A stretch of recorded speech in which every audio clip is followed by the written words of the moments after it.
Welcome to fun maths. आशा करती हूँ कि आप सब बढ़िया होंगे। So let's start with our new session. ठीक है, तो आज के सेशन में हम क्या क्या कवर करेंगे पहले वो देख लेते हैं। आज के सेशन में पहले हम रीकैप करेंगे। ठीक है, जो पिछले सेशन में हमने पढ़ा था उसके बारे में थोड़ा रिमाइंडर स्टेट करेंगे।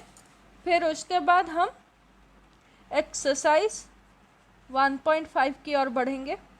ठीक है, क्योंकि कल हमने एक्सरसाइज 1.4 किया था। ठीक है, और मल्टीप्लिकेशन का कॉन्सेप्ट पढ़ा था हमने। आज उसका रिकैप कर लेंगे और एक्सरसाइज 1.5 की ओर बढ़ेंगे। ठीक है, एक्सरसाइज 1.5 में थोड़े क्वेश्चंस हैं। देखते हैं कि उसको पार्ट 1 पार्ट 2 में करेंगे या एक ही वीडियो में कर लेंगे। ठीक है, अगर ज़्यादा लेंदी हो रहा है तो पार्ट 1 पार्ट 2 कर लेंगे, नहीं तो एक ही वीडियो में ख़त्म कर लेंगे। ठीक है, फिर कंक्लूज़न। ठीक है, कंक्लूज़न की ओर बढ़ेंगे। तो हमारा सेशन 3 पार्ट्स में डिवाइड हो रहा है। एक रिकैप है, फिर एक्सरसाइज है, फिर कंक्लूजन है। तो सबसे पहले रिकैप। हमने कल पढ़ा था multiplication of rational numbers, right. तो मल्टीप्लिकेशन क्या होता है? Multiplication is nothing but repeated addition. Correct, repeated addition. ठीक है, अगर एक नंबर को आपको कुछ मतलब 2-3 से ज़्यादा बार अगर आपको ऐड करना है तो आप क्या करोगे? एक नंबर है 5, ठीक है, there is a number 5, whole number ले लेते हैं 5। ठीक है, 5 को हमें 14 बार ऐड करना है, 14 बार ऐड करना है। तो क्या हम 5 + 5 + 5 + 5 ऐसे करते जाएंगे? करना ठीक है, आंसर हमें मिल जाएगा। ठीक है, सोल्यूशन हमें मिल जाएगा। 14 बार अगर 5 5 5 5 को ऐड करेंगे तो सोल्यूशन हमें सही मिल जाएगा, कोई दिक्कत नहीं है। हाँ, दिक्कत आ भी सकती है, कहीं पे थोड़ा गलत भी हो सकते हो। ये तो 5 है, ये एक राउंड फिगर है। ठीक है, 3 अगर ले लोगे या 7 ले लोगे या 6, जो भी राउंड फिगर ना हो वो ले लोगे, तब थोड़ी दिक्कत आ सकती है। एडिशन में कभी कभार गलती भी हो सकती है, होती है कि नहीं? अगर एक नंबर को ज़्यादा बार ऐड करना होता है तो कैलकुलेटर तो सही कर लेगा, लेकिन हम जब ऐड करेंगे 14 बार उसको, कहीं ना कहीं हमारे एक छोटी सी भूल हो सकती है। ठीक है, उस गलती को ना हो, वो गलती ना हो, इसके वजह से हमने मल्टीप्लिकेशन का रास्ता चुना। ठीक है, अब एक इंटीजर है -3 को आपको 4 बार ऐड करना है, तो सिंपली मल्टीप्लाई कर दो 4 से, तो क्या आ जाएगा? -12 आ जाएगा। क्लियर? ये 1 स्टेप आंसर है। ये मल्टीप्लिकेशन क्या देता है हमको? 1 स्टेप आंसर देता है। अब -3 को अगर 4 बार आपको ऐड करना होता तो क्या आपको 1 स्टेप आंसर मिलता? नहीं, आपको 4 बार -3 + -3 -3 + -3 इज -6 + -3 इज -9 + -3 इज -12। ये तो छोटा था, 4 बार मतलब छोटा होता है। अगर आपको इसी को कुछ 27 बार ऐड करना होता है, ठीक है, कुछ 27 बार ऐड करना हो, तब तो आपको दिक्कत फेस करनी होती है कि नहीं? तब आपको दिक्कत फेस करनी होती। लेकिन अगर एक सेकेंड, अगर आप इसी को 27 से मल्टीप्लाई कर दोगे सीधा, -3 को आप 27 से मल्टीप्लाई कर दोगे, तो आपका आंसर भी वही मिलेगा जो एडिशन में मिलता। और स्टेप भी वन स्टेप आंसर है, ठीक है, एक स्टेप में आंसर मिल जाएगा। ये लेंदी प्रोसेस होता है, हो जाएगा, और ये वन स्टेप आंसर, यूं चुटकियों में आंसर मिल जाएगा आपको, है कि नहीं। तो multiplication is nothing but repeated addition. जब आपको रिपीटेड एडिशन करना होता है, ये कहाँ पे यूज होता है, बिल बनाने के वक्त, ठीक है, जहाँ पे एक बिजनेस होता है, एक बिजनेसमैन कुछ चीज़ें खरीदता है, ठीक है, एक दुकान के, अपने दुकान के लिए कुछ चीज़ें खरीदना होता है, उसको चीज़ खरीदना होता है, उसको बिस्किट्स खरीदने होते हैं, इसके कुकीज़ खरीदने होते हैं, ये सब खरीदने होते हैं। ये क्या बल्क अमाउंट में खरीदना होता है उनको, है कि नहीं। या फिर एक आप एक मेडिसिन शॉप गए हो, ठीक है, और आपको कुछ मेडिसिन्स चाहिए, ठीक है, और हर एक मेडिसिन स्ट्रिप के आपको 3-3 स्ट्रिप चाहिए, हर एक मेडिसिन के 3-3 स्ट्रिप चाहिए, ठीक है। तब भी आपको मतलब एक मेडिसिन अगर पड़ता है 150 रुपीज़, उसके 3 स्ट्रिप चाहिए, तो सिंपली मल्टीप्लाई कर लो, 450 हो जाएगा। या फिर ऐड करो 150 + 150 + 150, 5 + 5 10 + 5 15, ये 1, फिर 1 2 3 4 450। मैंने जब मल्टीप्लाई किया 150 को 3 से, तब कितने सेकेंड्स में मैंने आपको आंसर दिया, ये बता। और जब मैंने ऐड किया 150 को 3 बार, तब कितने सेकेंड्स में मैंने आंसर दिया। दिस प्रोसेस इज इजियर और दिस प्रोसेस इज इजियर। हम लोग कर रहे हैं, मैथ्स कर रहे हैं, ठीक है, मैथ्स हमको प्रैक्टिस होनी चाहिए। आप बोलोगे ऐसे करोगे तो आपको एडिशन प्रैक्टिस होगा, होनी चाहिए, बिल्कुल होनी चाहिए। प्रैक्टिस ही मैन को परफेक्ट बनाएगा, ठीक है, प्रैक्टिस ही हर किसी बंदे को परफेक्ट बनाएगा। लेकिन वो प्रैक्टिस ही किस काम का, जब नाक ही उसने उल्टी पकड़ी हो, है कि नहीं। नाक अगर यहाँ पे है तो सीधा यहाँ ऐसे ना पकड़ के यूं घुमा के लाके पकड़ने का क्या मतलब, सही है कि नहीं, ठीक है। इसलिए मल्टीप्लिकेशन तरीका निकला रिपीटेड एडिशन के लिए, ताकि आप नाक सीधी पकड़ सको, उल्टी नहीं, मतलब टेढ़ी नहीं, उल्टी तो नहीं, टेढ़ी नहीं, ठीक है। और जो भी हमारा कैलकुलेशन हो वो जल्द से जल्द हो, मिनिमल टाइम में हो। हमें सॉल्यूशन चाहिए लेकिन मिनिमल टाइम में। पेशेंस किसी में नहीं है, पेशेंस किसी में नहीं है, किसी में नहीं है पेशेंस, ठीक है। चलो, तो ये हो गया। फिर हमने क्या पढ़ा, ये तो होल नंबर या इंटीजर का हो गया कि सीधा मल्टीप्लाई कर लो। रैशनल नंबर का कैसे करना है, एक रैशनल नंबर दिया है 2/3 और मल्टीप्लाई करना है 6/7 से, ठीक है। तो मल्टीप्लिकेशन ऑफ रैशनल नंबर कैसे होता है, P1 × P2 / Q1 × Q2, तो 2 × 6/3 × 7, 12/21, ये होता है प्रोसेस रैशनल नंबर का। जो नंबर, जो न्यूमरेटर है, न्यूमरेटर से मल्टीप्लाई होगा, डिनोमिनेटर से मल्टीप्लाई होगा, ठीक है, दोनों एक दूसरे से मल्टीप्लाई होंगे। एडिशन में क्या होता था कि 3 और 7 का एलसीएम, हमें जो डिनोमिनेटर है उसको कॉमन लेना होता था, एक कॉमन डिनोमिनेटर जनरेट करना होता था, ठीक है। तो जनरेट कैसे करते थे, एलसीएम के द्वारा करते थे हम, है कि नहीं।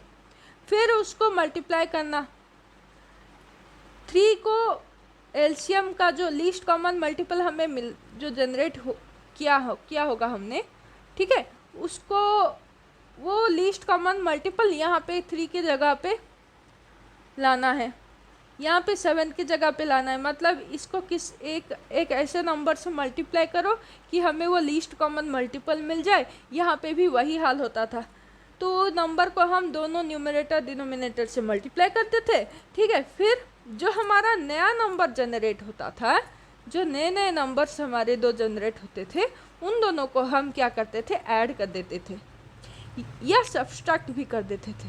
सब्सट्रैक्ट और एडिशन का हमने एक ही तरीका देखा पिछले वीडियोस में, पिछले सेशंस में। अब है मल्टीप्लिकेशन। मल्टीप्लिकेशन थोड़ा अलग है।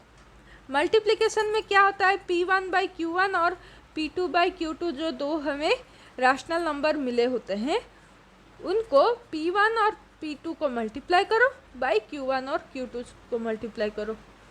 यहाँ पे कोई एलसीएम का झंझट ही नहीं है, सीधा मल्टीप्लिकेशन करो P1 को P2 से, Q1 को Q2 से, न्यूमरेटर को न्यूमरेटर से, डिनोमिनेटर को डिनोमिनेटर से। यही है process of multiplication of rational numbers. Clear? और एक बात क्या हमने देखा था, फैक्टर कैंसलेशन। कॉमन फैक्टर अगर है उससे डिवाइड करो और कैंसिल कर दो। यहाँ पे देखो 2/3 है इंटू 6/7 है। यहाँ इन दोनों का कॉमन फैक्टर क्या है, 3 है। ठीक है, 3 डिवाइडेड बाई 3 1 होता है, कैंसल 1 लिख दो। 3 डिवाइडेड बाई 6 2 होता है, कैंसल 2 लिख दो। अब ये क्या हो जाएगा, 2/1 हो जाएगा इंटू 2/7 हो जाएगा। 2 और 7 के बीच क्या कॉमन फैक्टर है, कोई भी नहीं है, तो ये कैंसल आउट नहीं होगा। जिसका मतलब सीधा मल्टीप्लाई कर दो 2 इंटू 2/7 इंटू 1 या 1 इंटू 7, क्योंकि multiplication is commutative. So 7 into 1 करो या 1 इंटू 7 करो, सेम ही है। ठीक है, तो 4/7 आ जाएगा हमारा आंसर। क्लियर? ये क्लियर हो गया? ठीक है, अब चलो आगे बढ़ते हैं हम एक्सरसाइज की तरफ। ये तो हो गया हमारा रिकैप। एक यहाँ पे लंबा लाइन खींच लेती हूँ। ठीक है, तो ये तो हो गया हमारा रिकैप। रिकैप हमने कवर कर लिया। अब हम आगे बढ़ते हैं एक्सरसाइज 1.5 की तरफ। ठीक है, so moving towards exercise 1.5 of RD. Sharma of class 8। First question is multiply.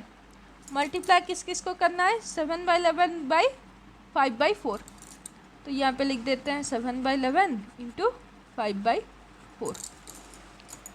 ठीक है, तो क्या होगा, यहाँ पे पहले देख लो कि इन दोनों रैशनल नंबर्स में, ठीक है, इसके न्यूमरेटर मतलब रैशनल नंबर 2 है, ये रैशनल नंबर 1 है ये। ठीक है, तो रैशनल नंबर 2 के न्यूमरेटर से रैशनल नंबर 1 का डिनोमिनेटर के इन दोनों के बीच क्या कोई कॉमन फैक्टर है? नो। इन दोनों के बीच क्या कोई कॉमन फैक्टर है? नो। मतलब सीधा हमें मल्टीप्लिकेशन कर देना है। ठीक है, कोई मतलब कैंसलेशन नहीं, कुछ नहीं। यहाँ पे 7 into 5 P1 into P2, 7 into 5 Q1 into Q2, 11 into 4 कितना आएगा, 35/44। 7 5 जा 35, 11 4 जा 44। क्लियर? ये हो गया हमारा फर्स्ट वाला का आंसर। सेकंड का देखते हैं, -3/7/-5/4 होता है, 4 हुए। ठीक है, क्वेश्चन 2 है ये, -3/7 इंटू -5/4। ठीक है, सबसे पहले यहाँ पे जो माइनस साइन है इन दोनों को मल्टीप्लाई करो। Minus into minus is plus, तो माइनस कट गया हमारा। ठीक है, हमें कोई माइनस साइन से कोई अब मतलब नहीं, माइनस इंटू माइनस प्लस हो चुका है, पॉजिटिव आंसर हमारा मिल जाएगा।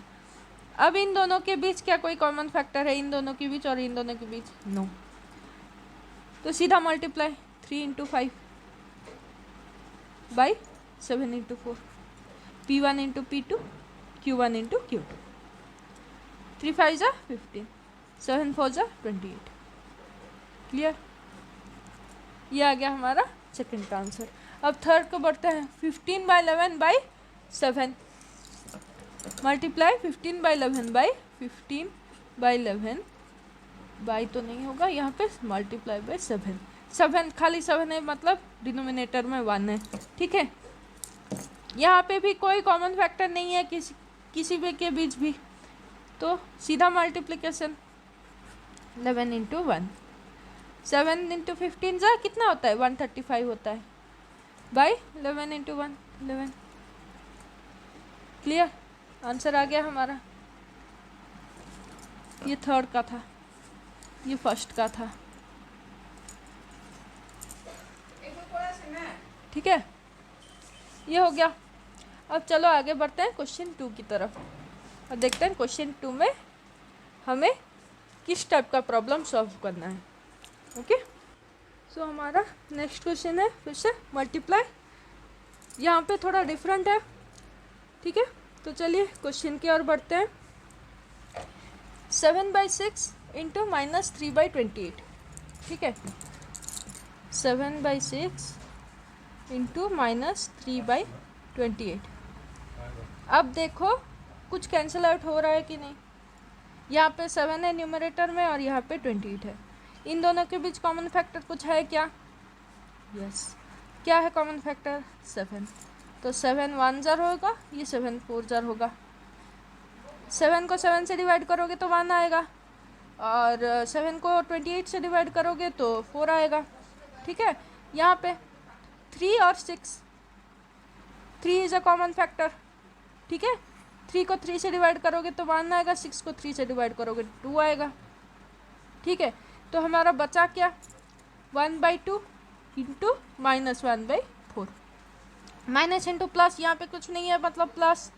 ठीक है, तो minus into plus is minus, minus 1 into 1 by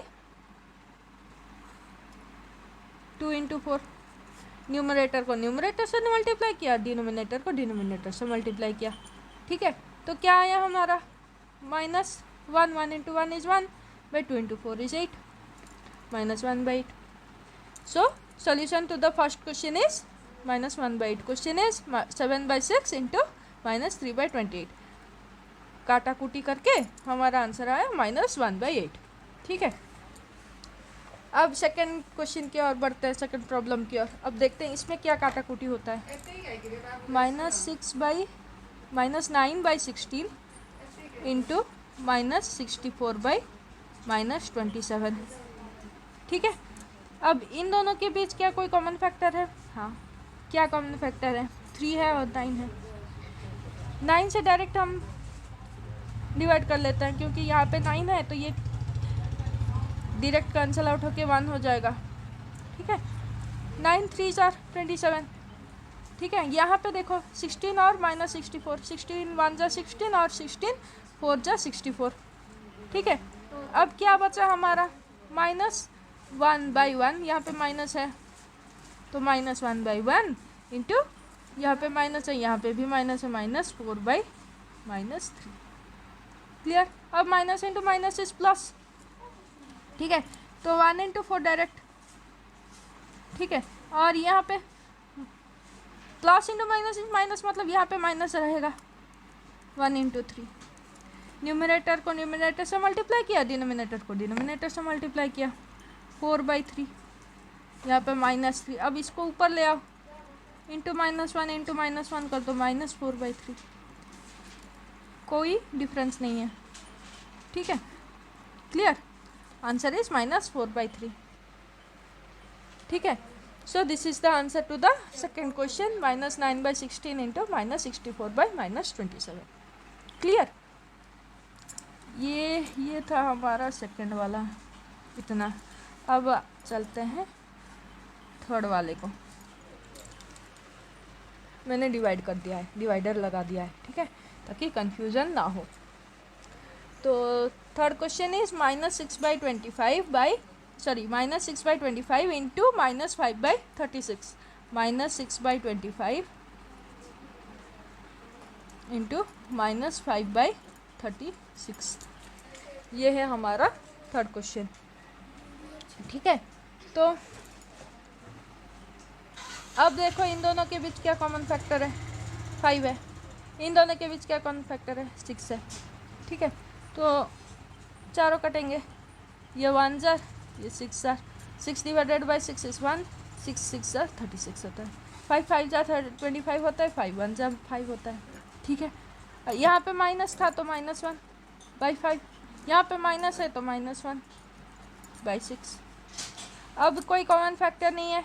ठीक है, तो direct multiplication, minus into minus is plus, 1 into 1/5 into 6, 1/30। ठीक है, हमारा फाइनल आंसर इज 1/30। ठीक है, तो ये था सेकेंड क्वेश्चन मल्टीप्लिकेशन का सोल्यूशन। ठीक है, अब चलिए आगे बढ़ते हैं थर्ड क्वेश्चन की तरफ और देखते हैं थर्ड क्वेश्चन में हमें क्या प्रॉब्लम्स आते हैं। ठीक है, ये तो सिंपल मल्टीप्लिकेशन थे। पहला वाला नो कॉमन फैक्टर वाला था, दूसरा वाला कॉमन विथ कॉमन फैक्टर का था जहाँ पे हमें कैंसल आउट कुछ करना पड़ा नंबर्स को। तीसरे वाले में देखते हैं कि क्या है प्रॉब्लम। ठीक है, क्या हमें नया हर्डल मिल रहा है। चलो, सो हमारा थर्ड क्वेश्चन है multiply and express as rational number as p/q।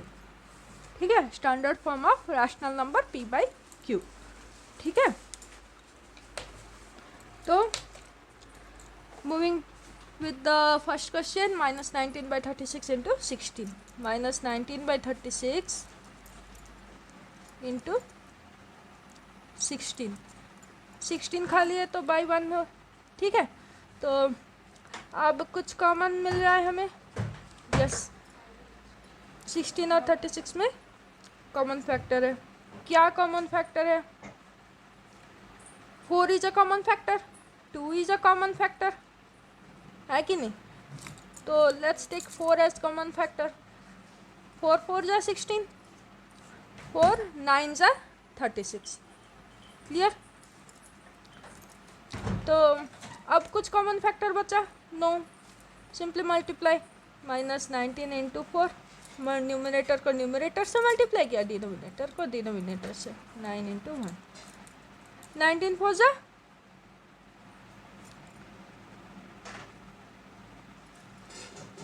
4 9 जा is 36,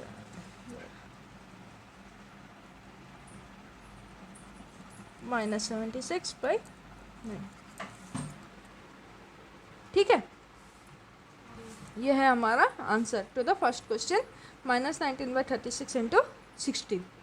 ठीक है, हमने 16 और 36 में हमें कॉमन फैक्टर मिल गया। ठीक है, तो जो कॉमन फैक्टर मिल गया उसको दोनों से डिवाइड किया। 4 4 जा 16 होता है, तो 16 divided by 4 is 4 and 36 divided by 4 is 9। ठीक है, दोनों में कॉमन फैक्टर हमें 4 मिला, जिससे हमने डिवाइड किया दोनों नंबर को और हमें हमारा क्वेश्चन मिल गया। अब उस क्वेश्चन को लेके हमने मल्टीप्लाई किया, मतलब सिंप्लीफाई किया। ठीक है, ये जो बड़ा नंबर था हमने उसको सिंप्लीफाई करके एक छोटे रैशनल नंबर की ओर हाथ बढ़ाया। क्लियर? चलिए नेक्स्ट क्वेश्चन सॉल्व करते हैं। नेक्स्ट क्वेश्चन क्या है? -13/9 इंटू 27/-26। अब इन दोनों में क्या कॉमन है? यहाँ पे 9 कॉमन है और यहाँ पे 13 कॉमन है। क्लियरली दिख रहा है क्योंकि 13 2 जा 26 है और 9 3 जा 27 है। ठीक है, तो 13 1 जा 13, 13 2 जा 26, 9 1 जा 9 और 9 3 जा 27। ठीक है, अब यहाँ पे माइनस है तो माइनस रहेगा 1/1 इंटू 3 माइनस है तो -2। ठीक है, अब -1 इंटू 3/-2 इंटू 1। क्लियर? -1 इंटू 3 कितना होता है? -1 इंटू 3 इज -3, -2 इंटू 1 इज -2। अब यहाँ पे भी माइनस, यहाँ पे भी माइनस, सीधा प्लस कर दो, कैंसिल आउट कर दो, तो 3/2। This is the solution to the second question. अब थर्ड क्वेश्चन की ओर बढ़ते हैं। -3/9 इंटू 72/25, सॉरी -5/9। ठीक है, तो 9 1 जा 9 8 जा 72, 9 1 जा 9 और 9 8 जा 72, 5 1 जा 5 और 5 5 जा 25, है कि नहीं? तो -1/1 इंटू 8/5, -1 इंटू 8/1 इंटू 5, -8/5। ठीक है, कॉमन फैक्टर निकाला, डिवाइड किया, सीधा काटाकुटी करके उसका क्वेश्चन, एक दूसरे का क्वेश्चन लिख लिया, क्वेश्चन लिख के सीधा multiplication, P1 into P2 by Q1 into Q2, answer आ गया -8/5। क्लियर? अब चलिए आगे बढ़ते हैं क्वेश्चन 4 की तरफ। ठीक है, सो learners, let's not stretch this video any more, let's end up this session. Okay, कल हम देखेंगे क्वेश्चन 4 और क्वेश्चन 5 एक्सरसाइज 1.5 को, और कल के कल हम कंप्लीट कर लेंगे एक्सरसाइज 1.5। फिर हम आगे बढ़ेंगे डिवीजन की तरफ।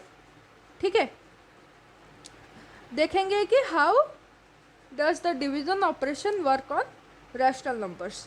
ठीक है, हम कैसे दो रैशनल नंबर को डिवाइड कर सकते हैं। हम इंटीजर्स और होल नंबर का तो जानते हैं कि कैसे डिवीजन करना है, ठीक है, लेकिन रैशनल नंबर का कैसे डिवाइड करेंगे वो प्रोसेस हम देखेंगे कल। ठीक है, तो या thank you for watching this video. I hope you all are getting knowledge from the videos which I am uploading.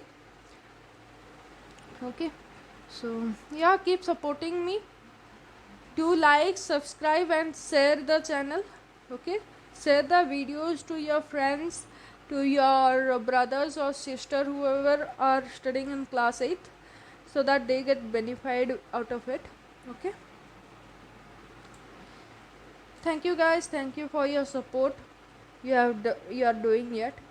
I need your support further also. Okay, let everyone know about this channel and please help me grow. Okay, thank you so much, thank you for watching.